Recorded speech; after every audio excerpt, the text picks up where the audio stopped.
The commander of the Zambian army, Lieutenant General Sitali, is currently in Zimbabwe for the ongoing SADC meetings, which will lead up to the 44th SADC Summit Head of States and Government on August 17. Zvaendwa manje tavashuwa takuziva kuti Hichilema kuuya munyika yeZimbabwe achauya, atumira aiwa army commander wake kuti anoinvestigata. Noda kuti panapa ari kutya kuti ndokuna ndakanorongerwa. Sana mina mashuka buda nyogwa muzora nhasi panapa mpindula noti bo subscribe like kuti naunze bell icon. Tipina mpindula monyo kwa mchenzi. According to a statement on the Zambia's army social page, Lieutenant General was welcomed by his Zimbabwean counterpart, General Philip Valerius Vanda, at the Zimbabwe Defense Forces headquarters in Harare.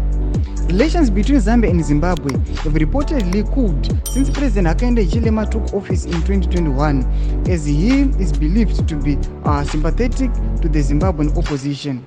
Lieutenant General Alibuzwi's visit to Zimbabwe comes amid the reported diplomatic tensions between Harare and Lusaka. Panapa tikuona sezvanyogwa panapa mpindula zvautaura mashuke kuti aiwa general vapinda komanda vapinda munyika yeZimbabwe nokuda kwekuti pane matensions akaitika zvatikaona match rakamisiwa panapa rezVNA raifanira kuita pakati peZimbabwe neZambia.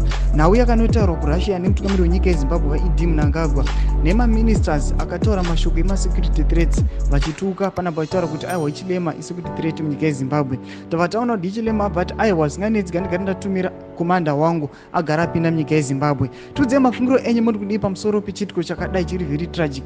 Zvinhu zviri kutoitika in real life. Pinda comment section medu musanganwa subscribe kulike pamwe chete noturn on the bell icon.